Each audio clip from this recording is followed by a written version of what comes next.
नमस्कार दोस्तों। आज की कहानी है आहुति। सुभद्रा कुमारी चौहान जी द्वारा लिखित। जनाने अस्पताल के पर्दा वार्ड में दो स्त्रियों को एक ही दिन बच्चे हुए। कमरा नंबर 5 में बाबू राधे श्याम जी की स्त्री मनोरमा को दूसरी बार पुत्र हुआ था। उन्हें प्रसूत ज्वर हो गया था। उनकी अवस्था चिंताजनक थी। वे मृत्यु की घड़ियां गिन रही थीं। कमरा नंबर 6 में कुंतला की मां के 7वां बच्चा लड़की हुई थी। माँ बेटी दोनों स्वस्थ और प्रसन्न थीं। घर में कोई बड़ा आदमी न होने के कारण माँ की देखभाल कुंतला ही करती थी। उसके पिता एक दफ्तर में नौकरी करते थे। उन्हें पत्नी की देखभाल करने की फुर्सत ही कहाँ थी। पंडित राधे श्याम जी एडवोकेट अपनी माँ और कई नौकरों के रहते हुए भी पत्नी को छोड़कर कहीं न जाते थे। 10 दिन के बाद कुंतला की माँ पूर्ण स्वस्थ होकर बच्ची समेत अपने घर चली गईं और उसी दिन राधे श्याम जी की स्त्री का देहांत हो गया। अपने नवजात शिशु को लेकर वे भी घर आए, किंतु पत्नी विहीन घर उन्हें जंगल से भी अधिक सूना मालूम हो रहा था। पत्नी के देहांत के बाद राधे श्याम जी ने दृढ़ निश्चय कर लिया था कि वे दूसरा विवाह नहीं करेंगे। मनोरमा पर उनका अत्यंत प्रेम था। वह अपने चिन्ह स्वरूप जो एक छोटा सा बच्चा छोड़ गई थीं, वही राधे श्याम जी का जीवनाधार था। वे कहते थे कि इसी को देखकर और मनोरमा की मूर्ति की पूजा करते हुए अपने जीवन के शेष दिन बिता देंगे। जिस हृदय मंदिर में वे एक बार मनोरमा की पवित्र मूर्ति की स्थापना कर चुके थे, वहाँ पर किसी दूसरी प्रतिमा को स्थापित नहीं कर सकते थे। घर से उन्हें विरक्ति सी हो गई थी।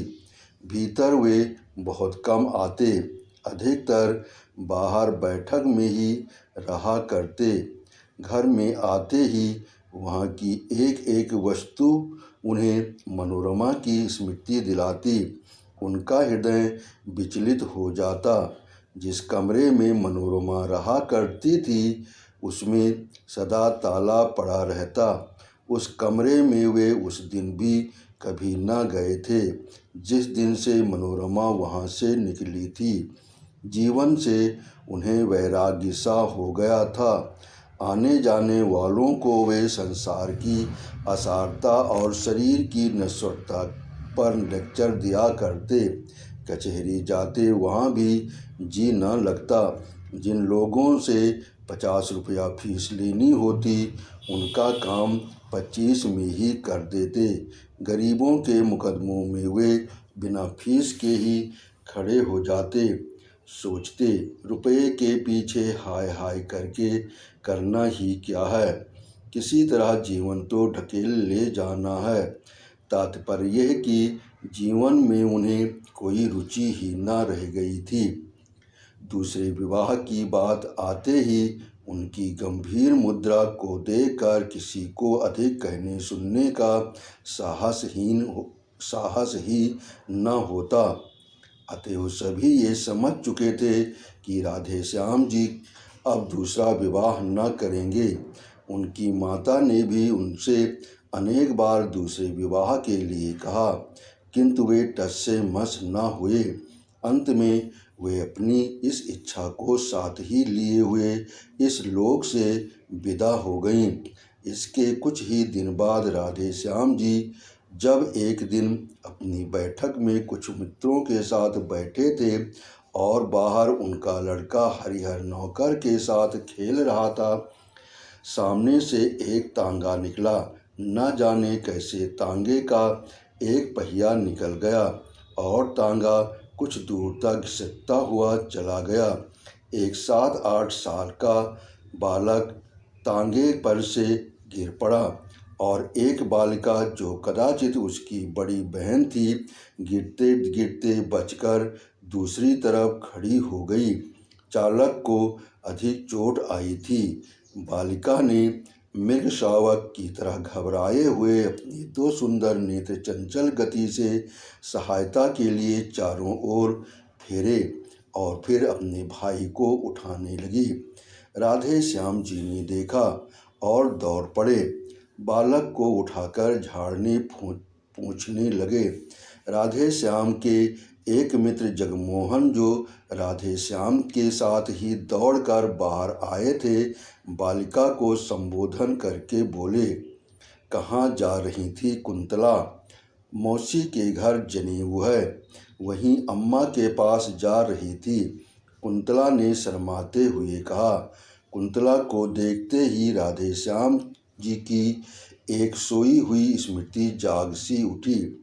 दूसरा तांगा बुलवाकर कुंतला को इसमें बैठाकर उसे रवाना करके राधे श्याम जगमोहन के साथ अपनी बैठक में आ गए।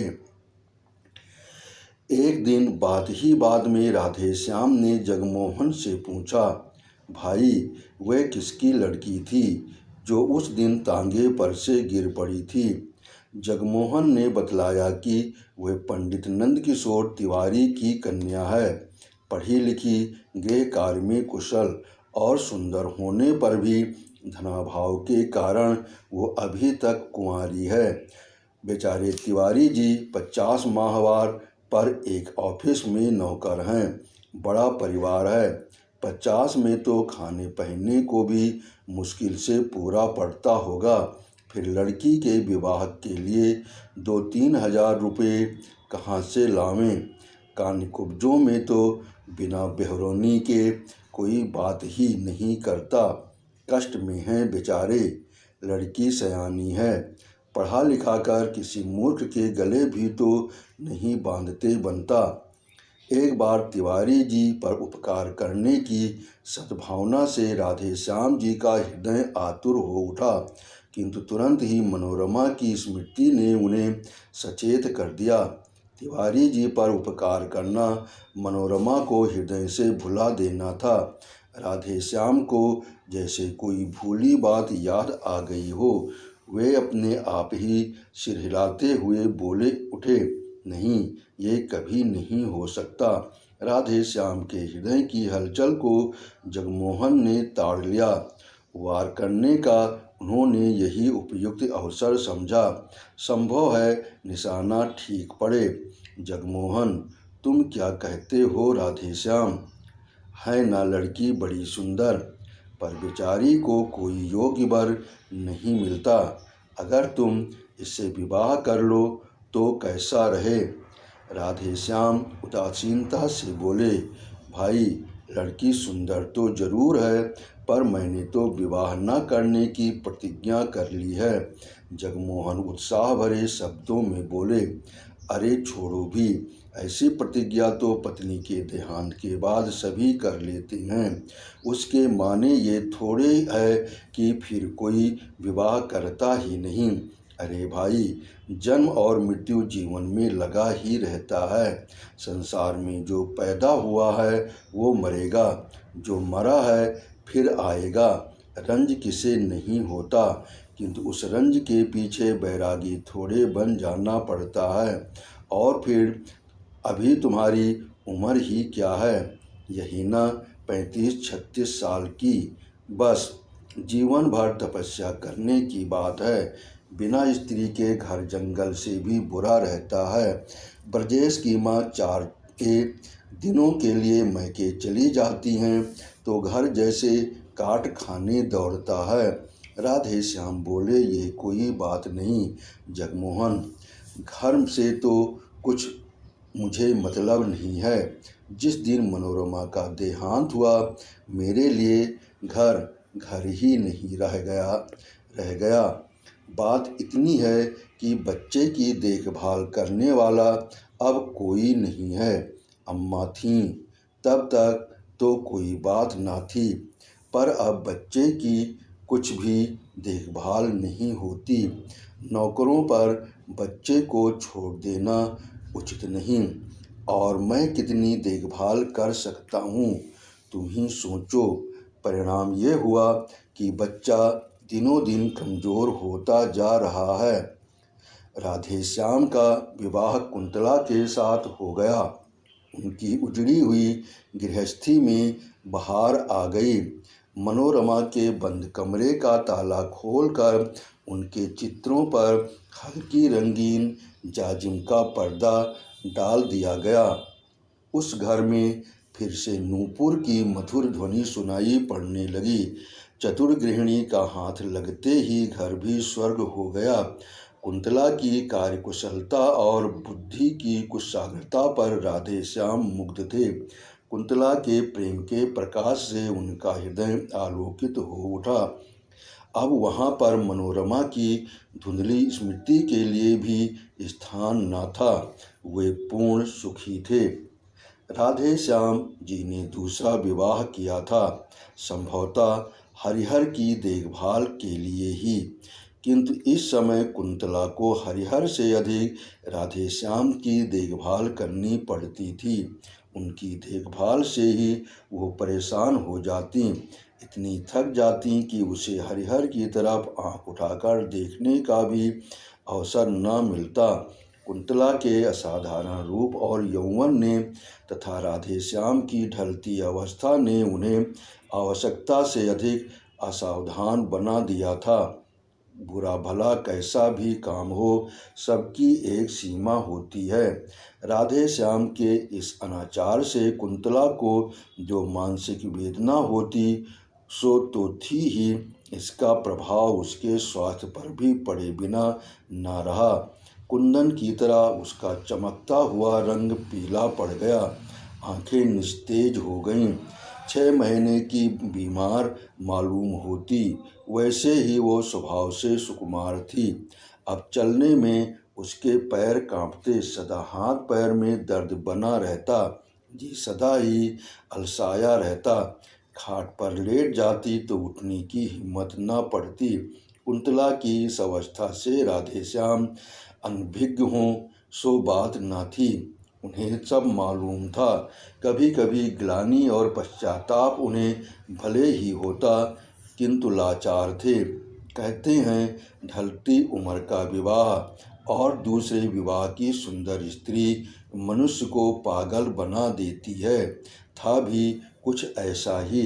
कुंतला अपने जीवन से कुछ बेजार सी हो रही थी, किंतु वह राधेश्याम को किस प्रकार रोक सकती थी।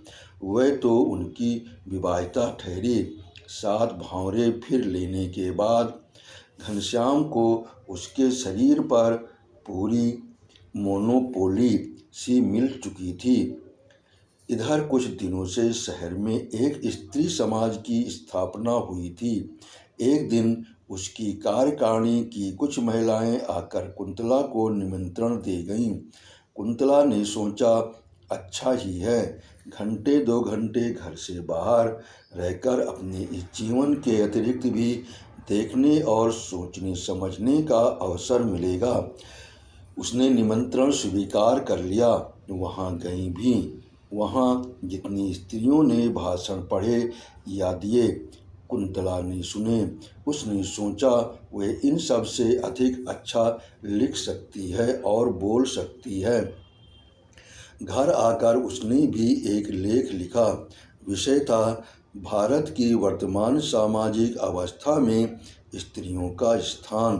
राधेश्याम जी ने भी लेख देखा, बहुत ही प्रसन्न हुए। लेख लिए हुए वे बाहर गए। बैठक में कई मित्र बैठे थे, उन्हें दिखलाया। अभी सभी ने लेखिका की शैली एवं सामयिक ज्ञान की प्रशंसा की। अपने एक साहित्य से भी मित्र अखिलेश्वर को लेकर राधेश्याम भीतर आए। कुंतला को पुकार कर बोले, कुंतला, तुम्हारा लेख बहुत ही अच्छा है। मुझे नहीं मालूम था कि तुम इतना अच्छा लिख सकती हो। नहीं तो तुमसे सदा लिखते रहने का आग्रह करता। तुम्हारे इस लेख में कहीं भाषा की त्रुटियां हैं जरूर, परसों ये मेरे मित्र अखिलेश्वर ठीक कर देंगे। अब तुम रोज कुछ लिखा करो, ये ठीक कर दिया करेंगे। मुझे तो भाषा का ज्ञान नहीं, अन्यथा मैं ही देख लिया करता। खैर कोई बात नहीं, ये भी घर ही के से आदमी हैं। कुंतला के लेखों के देखने का भार अखिलेश्वर को सौंपकर राधेश्याम को बहुत संतोष हुआ। कुंतला को अब एक ऐसा साथी मिला था जिसकी आवश्यकता का अनुभव वह बहुत दिनों से कर रही थी, जो उसे घरेलू जीवन के अतिरिक्त और भी बहुत सी उपयोगी बातें बता सकता था, जो उसे अच्छे से अच्छे लेखक और कवियों की कृतियों का रसास्वादन करा के साहित्यिक जगत की सैर करा सकता था। कुंतला अखिलेश्वर का साथ पाकर बहुत संतुष्ट थी। अब उसे अपना जीवन उतना कष्टमय और नीरस न मालूम होता था। कुंतला और अखिलेश्वर प्रतिदिन एक बार अवश्य मिला करते। कुंतला की अभिरुचि साहित्य की ओर देखकर उसकी विलक्षण कुशाग्र बुद्धि एवं लेखन शैली की असाधारण प्रतिभा पर अखिलेश्वर मुग्ध थे। वे उसे एक सुयोग्य रमणी बनाने में तथा उसकी प्रतिभा को पूर्ण रूप से विकसित करने में सदा प्रयत्नशील रहते थे। लाइब्रेरी में जाते, अच्छी से अच्छी पुस्तकें लाते और उसे घंटों पढ़कर सुनाया करते। कविवर शैली, टेनिसन और कीट्स तथा महाकवि शेक्सपियर इत्यादि के ऊंचे दर्जे की कविताएं पढ़कर उसे समझाते, उसके सामने व्याख्या तथा आलोचना करते और उससे करवाते। हिंदी के धुरंधर कवियों की रचनाएं सुनाकर वे कुंतला की प्रवृत्ति कविता की ओर फेरना चाहते थे। उनका विश्वास था कि कुंतला लेखों से कहीं अच्छी कविताएं लिख सकेगी, किंतु अब राधेश्याम को कुंतला के पास अखिलेश्वर का बैठना अखरने लगा था। वे कभी कभी सोचते, शायद कुंतला के सुंदर रूप पर ही रीझ कर अखिलेश्वर उसके साथ इतना समय व्यतीत करते हैं, किंतु वे प्रकट में कुछ न कह सकते थे, क्योंकि उन्होंने स्वयं ही तो उनका आपस में परिचय कराया था। कुंतला राधेश्याम के मन की बात समझती थी, इसलिए वो बहुत सतर्क रहती, किंतु फिर भी यदि कभी भूल से उसके मुंह से अखिलेश्वर का नाम निकल जाता तो राधेश्याम के हृदय से ईर्ष्या की आग भभक उठती। अब अखिलेश्वर के लिए राधेश्याम के हृदय में मित्र भाव की अपेक्षा ईर्ष्या का भाव ही अधिक था। इन्हीं दिनों कुंतला ने 2-4 तुकबंदियाँ भी कीं, जिनमें कल्पना की बहुत ऊंची उड़ान और भावों का बहुत सुंदर समावेश था, किंतु शब्दों का संगठन उतना अच्छा नहीं था। अपने हाथ के लगाए हुए पौधे में फूल आते देखकर जिस प्रकार किसी चतुर माली को प्रसन्नता होती है, उसी प्रकार कुंतला की कविताएं देखकर अखिलेश्वर खुश हुए। उन्होंने कविताएं कई बार पढ़ीं और राधेश्याम को भी पढ़कर सुनाईं। कुंतला की बुद्धि की बड़ी प्रशंसा की, किंतु राधेश्याम खुश न हुए। उन्हें ऐसा मालूम हुआ कि जैसे कुंतला ने अखिलेश्वर के विरह में ही विकल होकर ये कविताएं लिखी हैं। अखिलेश्वर निष्कपट और निस्वार्थ भाव से कुंतला का शिक्षण कर रहे थे। उन्हें कुंतला से कोई विशेष प्रयोजन न था। कुंतला के इस शिक्षण से उन्हें इतना ही आत्मसंतोष था कि वे साहित्य की एक सेविका तैयार कर रहे हैं, जिसके द्वारा कभी न कभी साहित्य की कुछ सेवा अवश्य होगी। राधेश्याम के हृदय में इस प्रकार उनके प्रति ईर्ष्या के भाव प्रज्वलित हो चुके हैं, इसका उन्हें ध्यान भी न था, क्योंकि उनका हृदय निर्मल और पवित्र था। अखिलेश्वर कई दिनों तक लगातार बीमार रहने के कारण घर के बाहर न निकल सके। खाट पर अकेले पड़े पड़े धनिया गिनते हुए उन्हें अनेक बार कुंतला की याद आई। कई बार उन्होंने सोचा कि उसे बुलवा भेजें, फिर जाने क्या आगा पीछा सोचकर वे कुंतला को न बुला सके। इधर कई दिनों से अखिलेश्वर का कुछ भी समाचार न पाकर कुंतला भी उसके लिए उत्सुक थी। वह बार बार सोचती, एकाएक इस प्रकार आना क्यों बंद कर दिया, क्या बात हो गई। किंतु वह अखिलेश्वर के विषय में राधे श्याम से कुछ पूछते हुए डरती थी। इसी बीच एक दिन कुंतला की माँ ने कुंतला को बुलवा भेजा। राधे श्याम कुंतला से यह कहकर कि जब तांगा आवे तुम चली जाना, कचहरी चले गए। कुंतला माँ के घर जाकर जब वहाँ से 3 बजे लौट रही थी तो रास्ते में हाथ में दवा की शीशी लिए हुए अखिलेश्वर का नौकर मिला। नौकर से मालूम करके कि अखिलेश्वर बीमार हैं, कई दिनों तक तेज बुखार रहा है, अब भी कई दिन घर से बाहर न निकल सकेंगे। कुंतला अपने को रोक न सकी। क्षण भर के लिए अखिलेश्वर से मिलने के लिए उनका हृदय व्याकुल हो उठा। अखिलेश्वर के मकान के सामने पहुंचते ही तांगा रुकवा कर वो अंदर चली गईं। साथ में उनकी छोटी बहन भी थी। अचानक कुंतला को अपने कमरे में देखकर अखिलेश्वर को विस्मय और आनंद दोनों ही हुए। अपनी खाट के पास ही कुंतला के बैठने के लिए कुर्सी देकर वे स्वयं उठकर खाट पर बैठ गए। बोले, कुंतला तुम कैसे आ गई? इस बीमारी में तो मैंने तुम्हारी बहुत याद की। इसी समय राधे श्याम जी ने कमरे में प्रवेश किया। कुंतला कुछ भी न बोल पाई। राधे श्याम को देखते ही अखिलेश्वर ने कहा, आओ भाई साहब, आज कुंतला आई तो तुम भी आए, वरना आज 8 दिन से बीमार पड़ा हूँ। रोज ही तुम्हारी याद करता था, पर तुम लोग कभी न आए। फिर घड़ी की ओर देख कर बोले, आज 3 ही बजे कचहरी से कैसे लौट आए?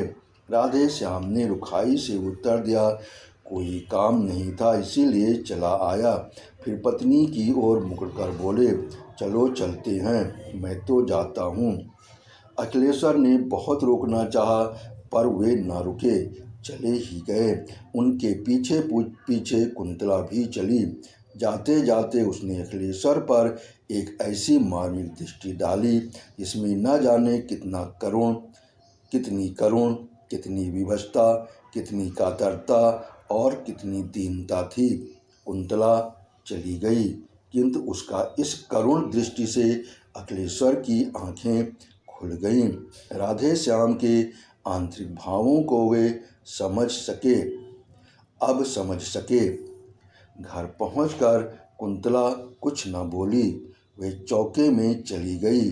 कुछ ही क्षण बाद उसने लौटकर देखा कि उसके लेख, कविताएं, कापियां, पेंसिलें और अखिलेश्वर द्वारा उपहार में दी हुई फाउंटेन पेन सब समेटकर किसी ने आग लगा दी है। उसी अग्नि में अखिलेश्वर का एक प्यारा चित्र, जो कुछ ही क्षण पहले ड्राइंग रूम की शोभा बढ़ा रहा था, धू धू कर के जल रहा है और ऊपर उठती हुई लपटें मानो ये कह रही हैं, कुंतला, ये तुम्हारे साहित्यिक जीवन की चिता है। आपने कहानी सुनी, इसके लिए आपका बहुत बहुत धन्यवाद। आपने सब्सक्राइब किया, इसके लिए मैं दिल से आभारी हूँ।